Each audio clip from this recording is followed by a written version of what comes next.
Do texts have their own meanings, or do people read meanings into them?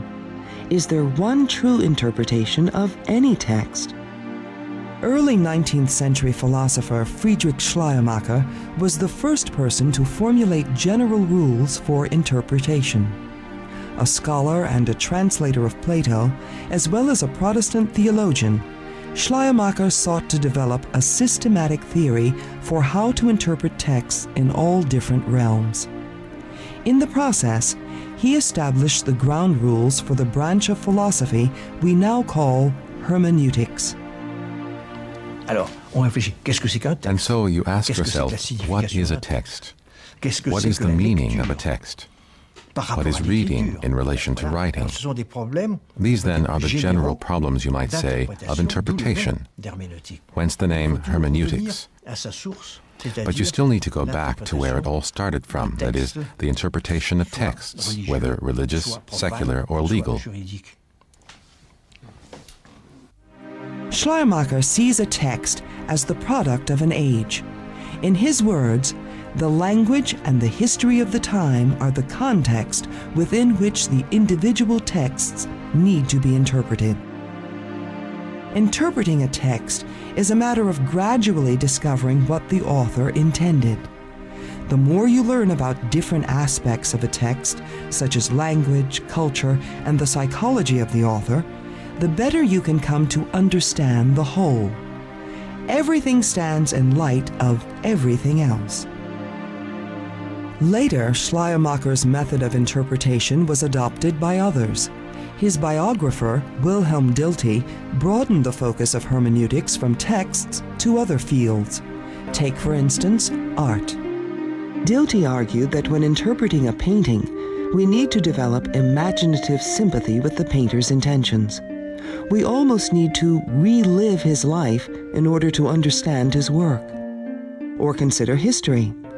To understand the actions of people in the past, we need to study their cultures and also to bring to bear our own sense of life. The goal is to reenact their experiences in our minds. Dilthey drew a basic distinction between natural sciences, which try to explain, and human sciences, which try to understand.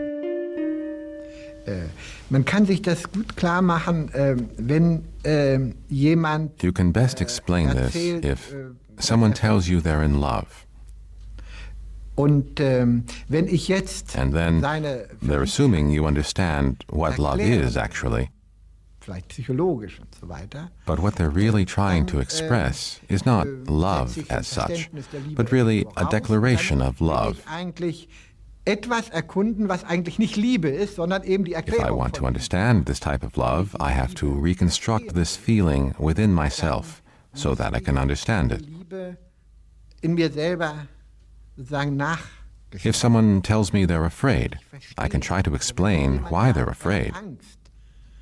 Kann ich versuchen zu But if I erklären, really warum want to understand them, I have to understand what wenn fear ich is. verstehen will, muss ich verstehen, was das ist, Angst.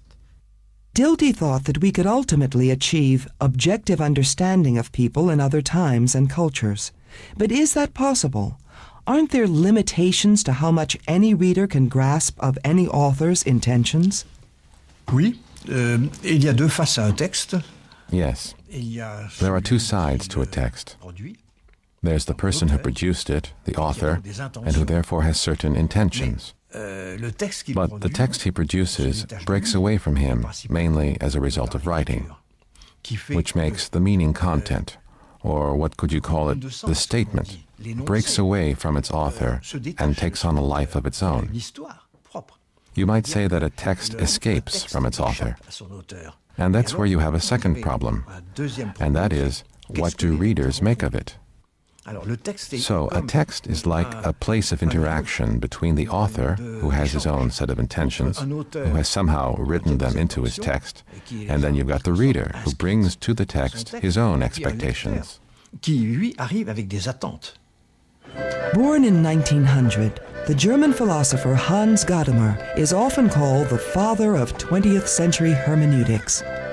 he worked to develop methods of interpretation that could be applied to a wide variety of human sciences, indeed, to nearly every human activity. Warum nennen wir das aber jetzt Hermeneutik? And that's why we now call it hermeneutics.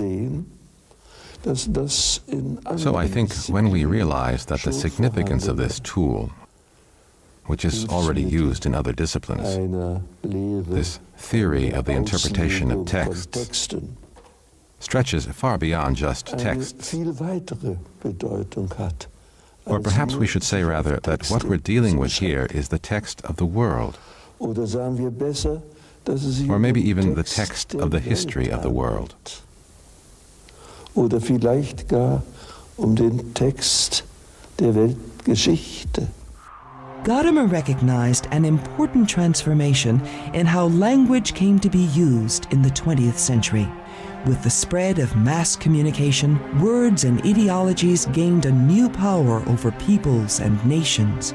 Words could mobilize masses, and they could bring about disastrous rifts and conflicts. Gadamer envisioned hermeneutics as a tool to help prevent the breakdown of communication. With his hermeneutics, Gadamer tries to make clear which processes, some of which are unconscious and subliminal, have taken place in order for a certain situation to arise in which two people have nothing more to say to each other, or two cultures have nothing more to say to each other, and even get themselves into warlike situations. Gadamer called hermeneutics the art of being able to listen. He chose the word art to emphasize how difficult learning to listen can be. In his book, Truth and Method, Gadamer challenged the idea that we can achieve objective understanding of a text. For Schleiermacher and Dilthey, the meaning of a text comes from the intentions of the author. Readers should work to get past their own prejudices. For Gadamer, we must use our prejudices to interpret a text. Each of us exists within his or her own horizon of historical consciousness. Understanding comes from a fusion of horizons between the author and the reader. We give the work of art new meanings through our interpretations.